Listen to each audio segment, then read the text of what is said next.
Bhagavad Gita, Bible, குரான் எதில் வேணாலும் சத்தியம் பண்ணி சொல்றேன். சீதா என் பொண்டாட்டி. நோ, அவர் பொய் சொல்றாரு. அவர் சொல்றது பொய்யா உண்மையான்னு முடிவு செய்ய வேண்டியது கோர்ட். நீங்க சொல்லுங்க. சீதாவை நான் 2வது கல்யாணம் பண்ணிக்கிட்டேன். எனக்கே 2 பொண்டாட்டின்னு நீங்க கேட்கலாம். பாவப்பட்டுதான் சீதாகத்தில் நான் தாலி கட்டினேன். முதலிரவு நடக்கிறதுக்குள்ளேயே புருஷன் போய் சேர்ந்துட்டான்.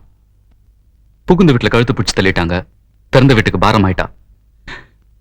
என் பொண்டாட்டிக்கு குழந்தை இல்ல. எப்படியாவது கல்யாணம் பண்ணிக்கோங்கன்னு கெஞ்சனா கதர்னா. அதனால்தான் அவ கழுத்துல தாலி கட்டினேன். இல்ல யுவர் ஆனர், இவர் சொல்ற எதுவுமே உண்மை இல்ல. சீதா கழுத்துல வழுக்கட்டாயமா தான் இவர் தாலி கட்டினாரு. முதல்ல நீங்க யாருன்னு நான் தெரிஞ்சுக்கலாமா? சீதாவை கல்யாணம் பண்ணிக்க போறவன். என் கட்சிக்காரோட மனைவி உங்க மனைவி ஆக்கிறதுக்காக நீங்க போய் சொல்றீங்கன்னு நான் சொல்றேன். இல்ல, இவருக்கு ஆதரவா உண்மையை மறைக்கிறீங்க நான் சொல்றேன். யுவர் ஆனர், இந்த வழக்குல சில உண்மைகளை தெரிஞ்சுக்கிறதுக்காக சீதாவோட தந்தை திரு சண்முகத்தை விசாரிக்க அனுமதி கோருகிறேன். Yes, proceed.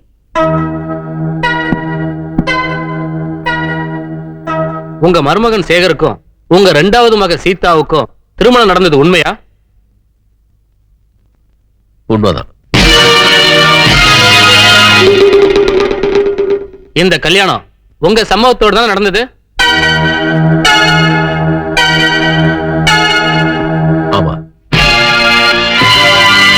உங்க 2வது பொண்ணையும் உங்க மருமகனுக்கு கல்யாணம் பண்ணி கொடுக்க காரணம்? விதவைக்கு வாழ்க்கை தர வேற யாரும் தயாரா இல்ல சார். நோ, இவரும் போய் தான் சொல்றாரு. நடந்த உண்மையை சொன்னா தான் பொண்ணோட வாழ்க்கை கெட்டு போயிடுமே பயந்து போய் சொல்றாரு. யுவர் ஆனர், நீங்க சீதாவோட அம்மா விசாரிங்க. ஏன்னா ஒரு தாய் தான் பொண்ணுக்கு துரோகம் நினைக்க மாட்டாங்க. சீதா சேகர் கல்யாணம் நடந்தது உண்மையா? உண்மைதாங்க. மருமகனே மறுபடியும் ஏன் மருமகன் ஆகிட்டீங்க? என் பொண்ணு மஞ்ச குங்குமத்தோட பார்க்கணும்னு ஆசைப்பட்டேன். அதுக்கு வேற சம்பந்தம் பார்த்திருக்கலாமே. எங்களுக்கு வசதி இல்லைங்க. யுவர் ஆனர், தாயே துரோகம் செய்ய நினைச்சாலும் எந்த பொண்டாட்டியும் புருஷனை விட்டு கொடுக்க மாட்டா. அதனால என் பொண்டாட்டி நீங்க விசாரிங்க.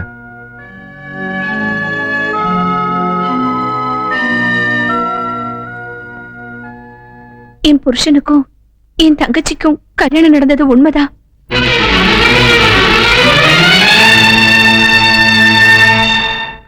பொண்டாட்டி நீங்க உயிரோட இருக்கும்போது எதுக்கு இன்னொரு கல்யாணம்? எனக்கு குழந்தை இல்ல, என் தங்கச்சிக்கு வாழ்க்கை இல்ல. அதனால நானே என் தங்கச்சிய என் புருஷனுக்கு 2வது கல்யாணம் பண்ணி வச்சேன்.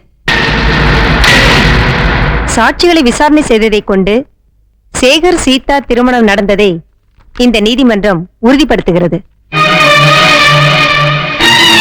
யுவர் ஆனர், இந்த கல்யாணம் நடந்தது உண்மைன்னு வச்சுக்கிட்டாலும் சீதாவுக்கு சேகர் கூட வாழ விருப்பம் இல்ல. விருப்பம் இல்லைன்னா டைவர்ஸ்க்கு அப்ளை பண்ணணும். வேண்டாம். பெரிய மனசோட என் கழுத்துல 2வது தாலி கட்டின என் புருஷனை நான் விவாகரத்து செய்ய விரும்பல. எங்க அம்மா, அக்கா, அப்பா எல்லாரும் சொன்ன மாதிரி சேகர் என் புருஷன்தான். இது வரைக்கும் நடந்ததெல்லாம் மறந்துட்டு இனிமே நடக்க போறத பத்தி யோசிக்கிறது நல்லது. அவர் கூடவே குடும்பம் நடத்துறேன்.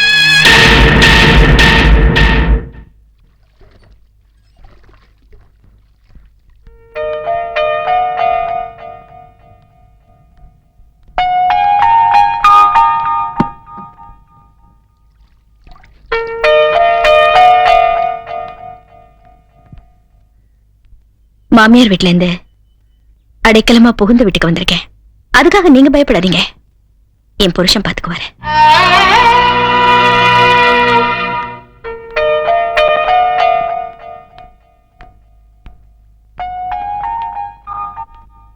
உன் சக்களத்தையே நான் வந்ததுல உனக்கு சந்தோஷம் தானே? பொண்ணுக்கு புது வாழ்க்கை கிடைச்சிருச்சு. இனிமே நீ கவலைப்பட வேண்டாமா? ஹாய் சீதா, கரெக்டா சொன்ன டைமுக்கு வந்துட்ட. ஒண்ணு இல்ல, ஃபர்ஸ்ட் நைட்டுக்கு ரூம் கொஞ்சம் ரெடி பண்ணிட்டு இருந்தேன். அதான் கொஞ்சம் லேட் ஆயிடுச்சு. ஏய், என்னடி இது? ரூம் அலங்காரம் பண்ண லட்சணம் இதானா? பழம்லாம் குறையுது. இவ எப்பவுமே இப்படிதான், எல்லாத்திலுமே கேர்லெஸ். இனிமே நீதான் நான் பாத்துக்கணும், புரியுதா? அத்தை, கவலையே படாதீங்க. இன்னும் 10 மாசம் சிங்க குட்டி மாதிரி ஒரு குழந்தை நம்ம வீட்டுல துள்ளி விளையாடுவான் பாருங்க. எஸ் சீதா, குளிச்சுட்டு ரெடி ஆகு. டைம் ஆகுது. என்னடி யோசிக்கிற? நீ வரலன்னா சட்டத்தை மதிக்கலன்னு பிடிச்சு உள்ள தள்ளிடுவேன். அதெல்லாம் வேண்டாங்க, இப்பவே போய் ரெடி ஆயிடுறேன். நீங்க இத பேங்க் மேனேஜர்ட்ட கொடுத்துருங்க. என்ன சீதா அது? நம்ம ஹனிமூன் போறதுக்கு லீவ் லெட்டரா? இல்லைங்க, அப்புறம் என் ராஜினாமா கடிதம். என்னது வேலையை ராஜினாமா பண்ண போறியா? ஏன்? என் புருஷன் செத்துட்டாருன்னு பாவப்பட்ட அந்த வேலையை எனக்கு கொடுத்தாங்க. அதான் என்னை காப்பாத்த புருஷன் நீங்க வந்துட்டீங்களே, அப்புறம் நான் ஏன் வேலைக்கு போகணும்? நோ நோ நோ நோ, நீ வேலைக்கு போய் தான் ஆகணும். அது எப்படிங்க என்னால முடியும்? உங்க பொண்டாட்டியா இருந்துகிட்டு இன்னொருத்தரால கிடைச்ச வேலையை செஞ்சா அது நல்லா இருக்குமா? வேலை முதல் புருஷன்து, குடும்பம் நடத்துறது ரெண்டாவது புருஷனோடனா அது உங்களுக்கு தானேங்க அவமானம். ஏய், எனக்கு அதுல எந்த வித அவமானமும் இல்ல. உங்களுக்கு இல்லைனாலும் உங்க மானத்தை காப்பாத்த வேண்டியது உங்க பொண்டாட்டி என் கடமை இல்லையா? என்னடி விட்டா பேசிட்டே போற? இந்த பார், நீ வேலைக்கு போய் தான் ஆகணும்.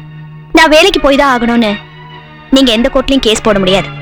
அதுக்கு என் அம்மா, அக்கா, அப்பா யாரும் சாட்சி சொல்ல முடியாது. என்னடி சொல்ற நீ?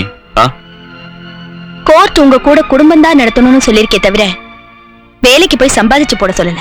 ஏய், நீ வேலைக்கு போய் சம்பாதிக்கிறிய 5000, அந்த பணத்துக்காக தாண்டி உன் கழுத்துல நான் கட்டாய தாலி கட்டினேன். எல்லாரையும் மிரட்டி உன்னை என் பொண்டாட்டி ஆக்குனேன். Very good. உண்மையை ஓவாயாலே ஒத்துக்கிட்டதுக்கு ரொம்ப தேங்க்ஸ்பா. ஜட்ஜுக்கு இப்போவாது உண்மை புரிஞ்சிருக்கும்னு நினைக்கிறேன். புரிஞ்சுக்கிட்டேன். சாரி சீதா, எல்லாருமே உனக்கு எதிராக சாட்சி சொன்னதுனால நான் தப்பான முடிவு எடுத்துட்டேன். இந்த மாதிரி அழைக்கணும் சும்மா விடக்கூடாது. இப்பவே கம்ப்ளைண்ட் எழுதி கொடு, நான் உடனே நடவடிக்கை எடுக்கிறேன்.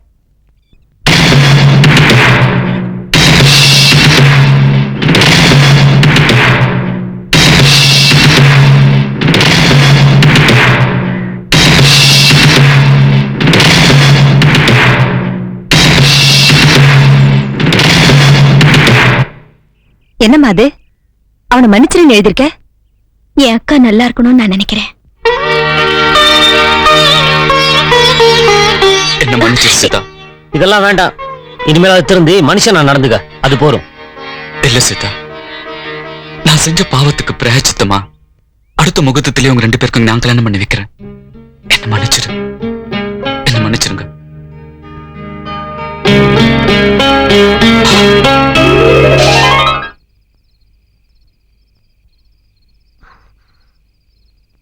என்னங்க வருத்தமா இருக்கீங்க? ஒண்ணுமில்ல. எனக்கு தெரியும், விடிஞ்சா சீதா கல்யாணம் நடக்க போகுது. அதை நினைச்சுதானே? சீதாவை நம்ம மருமகளா நினைக்காதீங்க, மகளா நினைச்சு நம்ம 2 பேரும் போய் அவளை ஆசீர்வாதம் பண்ணுவோம். போலாம். நாம போகாம அந்த கல்யாணம் நடக்கும்? நாம 2 பேருமே போலாம். யோ, நல்ல வேலை யாரும் இல்லையா? எல்லாரும் தின்னு போட்டு மேல தூங்குறாங்க போல இருக்கு. வா, சீக்கிரம் வேலையை முடிச்சிருவோம். நீ டெரரிஸ்ட் மாதிரி ஆயிட்டோம். ஒரு இடத்துக்கு பாம்பு வைக்கிறதுக்கு இவ்வளவு குழப்பம் இருக்கு. சில பேர் ஊருக்கே வைக்கிறானே. யோ மீச, எத்தனை டைம் வெடி கொண்டு வச்சிருக்க? எடு. இதை வச்சா இந்த மண்டபமே இடிஞ்சு விழுந்துரும். யோ அறிவு கிட்டவனே, மண்டபம் இடிஞ்சு விழுதுனா உள்ள நானும் மாட்டி மாட்டேன். இதை வச்சா இந்த ஹால் வரைக்கும் வெடிச்சிடும். யோ இதெல்லாம் வேணாமியா. அருண் சீதா மட்டும் உயிரோட இருக்க கூடாது. அந்த ரேஞ்சுக்கு முன்னாடியா? அப்ப இது போதும். இதுதான் கரெக்ட். இதான் விலையும் கம்மியா இருக்கா. நம்ம எப்ப வெடிக்கும்? ஓம குண்டத்துல நெருப்பு வச்சது சூடு கொஞ்சம் கொஞ்சமா இறங்க இறங்க டமால்னு வெடிச்சிடும். யோ வெடிச்சதுக்கு அப்புறம் தான் நான் காசு தருவேன். வெடிக்கலன்னா நோ காசு. வைய பார்த்து வையா. வெடி விடுனா ஏதோ பெரிய ரேஞ்சுக்கு நினைச்சிருந்தா நீ கையில் நோண்டிட்டு இருக்கேன்.